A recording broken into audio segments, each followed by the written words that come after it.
Assalamualaikum warahmatullahi wabarakatuh. Jumpa lagi di Kemawi Channel. Oke teman-teman, kali ini saya akan menjelaskan bagaimana set rangkaian mancing ultralight. Oke, yang pertama dimulai dari reel ya teman-teman. Ini reelnya ukuran 1000. Teman-teman bisa pakai dari ukuran 500, 800, 1000 dan paling besar ukuran 2000 ya, biar balance. Oke, untuk PE nya saya memakai PE 08 ya.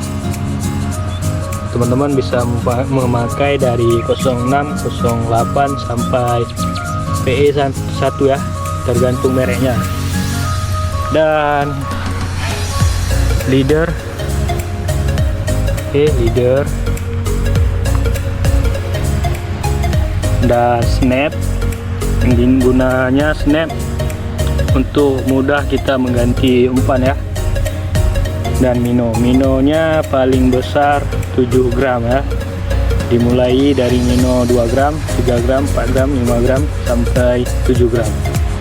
Oke, sekian penjelasan dari saya. Lebih dan kurangnya saya mohon maaf. Assalamualaikum warahmatullahi wabarakatuh.